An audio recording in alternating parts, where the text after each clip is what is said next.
Those attacks in spite of the judge's own warning to Trump to not incite violence. I want to bring in Mike Davis, a Trump legal ally and former Gorsuch clerk. Mike, thanks for your time tonight. So you just heard Donald Trump. That was just one of many attacks he made last night. Why target the judge like that in particular? No well why. Back off. Well, I think President Trump understands that this is a political prosecution against him by a George Soros funded Manhattan DA. Okay, let me just stop you right there. George Soros donated to a PAC that then donated to Alvin Bragg. Go ahead. Okay, so it was George Soros' money that went to support Alvin Bragg's campaign. The prior Manhattan DA declined to prosecute these charges at Alvin Bragg's urging when Alvin Bragg worked for the Attorney General's office. The Manhattan U.S. Attorney declined to prosecute these charges. The Federal Election Commission declined to prosecute these charges. And Alvin Bragg himself declined to prosecute these charges until he started taking heat from the left. And so then Alvin Bragg recruited one of the top officials from the Biden Justice Department, Matthew Colangelo. He was in the number 3 office in the Biden Justice Department to come revive this dead case in the Manhattan DA's office. They brought these bogus political charges against President Trump, and then he finds out that this judge actually donated to Biden's campaign. So that at least raises the appearance of impartiality, the appearance that this judge could be not be impartial against President Trump. You threw out a lot there. Let me just go back and fact check a few things. First of all, Cy Vance, who's the former DA in Manhattan, he said that the federal prosecutors asked him to step away from this case. That was something that they were looking at the time. We've heard from Alvin Bragg saying that he developed new evidence, which is why this case was brought back. So those are a few aspects. But we're talking about the judge in particular in this case, right? Trump went after this judge only hours after the judge warned him in that courtroom, do not engage in rhetoric that has the potential to cause harm to anyone, to incite violence. Violence? What violence? Was it wrong for former President Trump to target the judge only hours after that? You serious? So I'm not understanding what President Trump said there that could potentially incite violence. And I find it very interesting that the same Democrats who are criticizing President Trump now because he's getting railroaded in New York were awfully quiet when Democrats were running illegal obstruction of justice campaigns outside of Supreme Court justices' homes for months, still running them, that led to a 1 a.m. assassination attempt against Justice Kavanaugh, his wife, Ashley, and their 2 teenage daughters. Nothing to see here, please. I'm not sure about the Democratic conspiracy, but that's not even what I'm asking you about. So let's focus on exactly what we're talking about. Trump called the judge Trump-hating. He said this is a Trump-hating judge, that his daughter was involved in Democratic politics, and the concern is that that could go against exactly what the judge had asked for in the courtroom. Because as you well know, the former president has a fervent, devout group of followers. You know that. Well, I mean, are these the same followers who tried to kill Justice Kavanaugh in his home? Okay, I mean, we're focusing on this topic. We're focusing on this topic. But how much of this has to do with trying to get the judge off of this case, in your view? Well, I mean, if the judge has the appearance of bias, which it looks like he does, he donated to Joe Biden's campaign, he should get off this case. And this judge has a history with President Trump in prior cases. So maybe that's what President Trump is referring to. This case is now moving into discovery. What kind of fight should we expect to see from the Trump team? Will lawyers try to delay as much as they can, pushing it toward the election?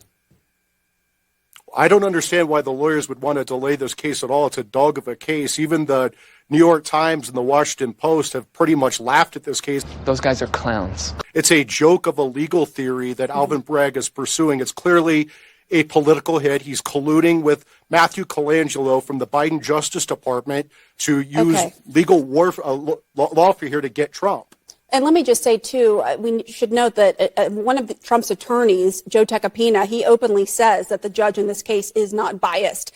That is important to note here. And what evidence do you have that they are colluding in this conspiracy, that this former DOJ employee under Biden is colluding in this conspiracy against Trump? What evidence do you have? Because I've heard you in other interviews bring up that same exact thing. Well, Matthew Colangelo he was the number 2 to the number 3 in the Biden Justice Department. And then in December, Alvin Bragg hired him to go work in the Manhattan DA's office. Do you think that there were any conversations, or do you think Matthew Colangelo just quit his job in the Biden Justice Department and went and knocked on Alvin Bragg's door in Manhattan? Clearly, they had discussions. And I hope that House Judiciary Committee Chairman subpoenas those records from the Biden Justice Department and the communications between Bragg and Colangelo. Do you think that this will end up going to trial? It will probably go to trial because I don't think Trump's going to get a fair hearing in New York when you have the Democrat party machine picking these local Manhattan trial judges, and we haven't had a Republican governor in New York in 17 years. And so there's no chance he's going to get a fair appeal. So, yes, this is going to go to trial. And when you have a 95% jury pool that hates Donald Trump, he's not going to get a fair trial. For that? What is your evidence that 95% hate Donald Trump? You're throwing a lot of stuff out there, and I just am wondering what exactly you have specifically to back up your claims. So we know that the Manhattan DA took $1 million in campaign support from 2 different PACs, not just one, 2 different PACs to support his campaign. So $1 million from George Soros. We know that this case was dead. It got passed over it wasn't $1 million. Hold on. George Soros gave $1 million to a progressive PAC. That progressive PAC gave $500,000 to Alvin Bragg. None of it was earmarked for Bragg. George Soros' reps say that they had never communicated. There was nothing of the sort. But go ahead. That's the first one. There's also a second PAC, the New York PAC. You're talking. There are 2 different PACs. So you should probably take a look at that when you're fact checking me. But so you have this Soros-funded DA bringing these bogus political charges, and you have a judge on this case who donated to Trump's political opponent, Joe Biden. So you tell me if that looks like a fair process. Did Joe Tacopina say that the judge wasn't biased? He wasn't concerned about that. Why did he say that then? Are you saying he was wrong? Well, I don't know. I'm not Trump's lawyer. I don't have to go stand in front of this judge every day. Maybe Joe understands that this judge is not going to move the venue here. He's not going to recuse from the case. He's going to have to live with this judge who donated to Joe Biden's campaign, so he doesn't want to anger him. All right, we're going to, of course, for check recusal, that's not the standard. The standard is appearance of bias. There is an appearance of bias when this judge donated to Joe Biden, President Trump's political opponent. But do you think that justifies Trump to his millions of fervent, devout followers targeting the judge? I know we're kind of circling back and we do have to end this soon, but I'm just wondering, is that what you're implying, that then justifies Trump targeting the judge publicly? Justifies speaking out. You don't think Trump is allowed to speak out publicly? I'm not saying that. I'm not saying that. He said he was Trump hating. He can't criticize the. Our exhibit. Well, I think I think you have to look at the history of this judge with Trump and prior lawsuits. I understand. Wasn't this the judge who sent President Trump's 75-year-old accountant to Rikers Island? I mean, there's a history here that Trump is referring to. And we should note that Michael Bloomberg, when he was a Republican, first appointed this judge, later on a Democratic governor. And we're actually going to speak to a retired judge later in the show to talk about all this. But Mike Davis, really good to have you on and to hear your points in this case in defense of Donald Trump. We appreciate your time. Thank you so much. Thank you. What's up, guys? It's your boy, Benny. Good for CNN. I've never started off a show by saying that.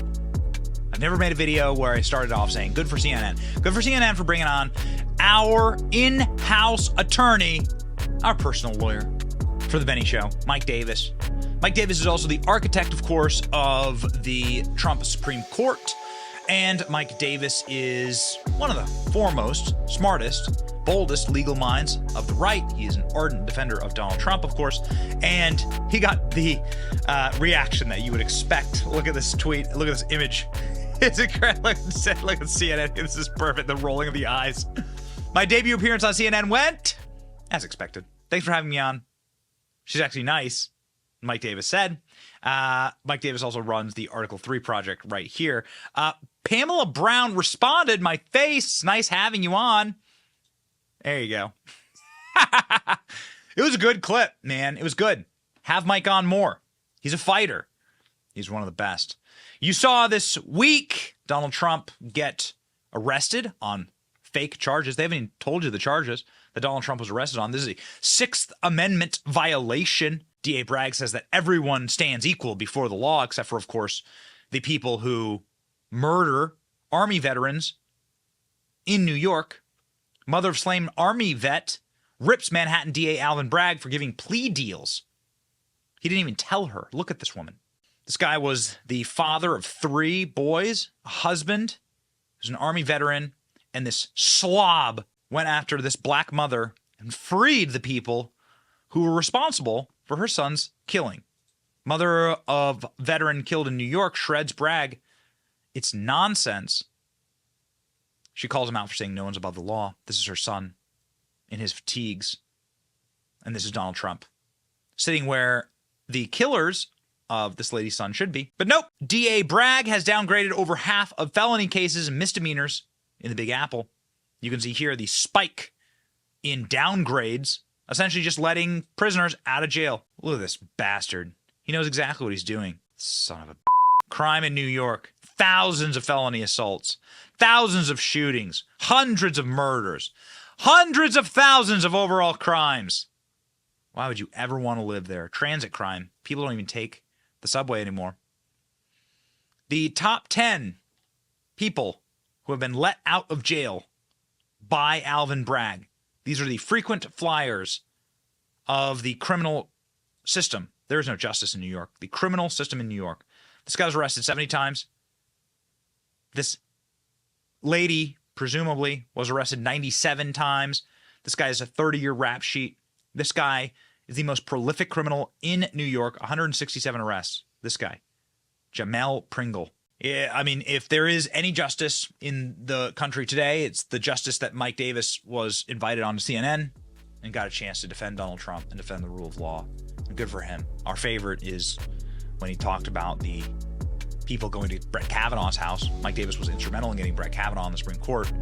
And places like CNN encouraged people to go and protest at Brett Kavanaugh's house, and the Department of Justice did nothing about it. They told them not to arrest them, even though they were there threatening judges. Curious that. Now they're all upset because the judge's daughter works for Kamala Harris, the judge in the Trump case. Well. How the turntables turn. We got to save America, people. Dangerous times. It's your boy Benny. Here to do just that. See ya. Thank you for watching. Our channel is here to meme the libs until they cry and then to meme them crying. Their tears, they taste just like sweet, delicious ice cream. Salty, too. We ridicule the establishment and the libs because of you. Your support keeps us going. So if you like what you saw, please punch the subscribe button, click like, and ring the little bell so that you know when we're live. Don't you want to know when we're live? And make sure that you subscribe to our email list just in case the plug gets pulled, as tends to happen. If you want to see more of our videos, click here or here. My name is Benny Johnson. Stay free. Base Patriots.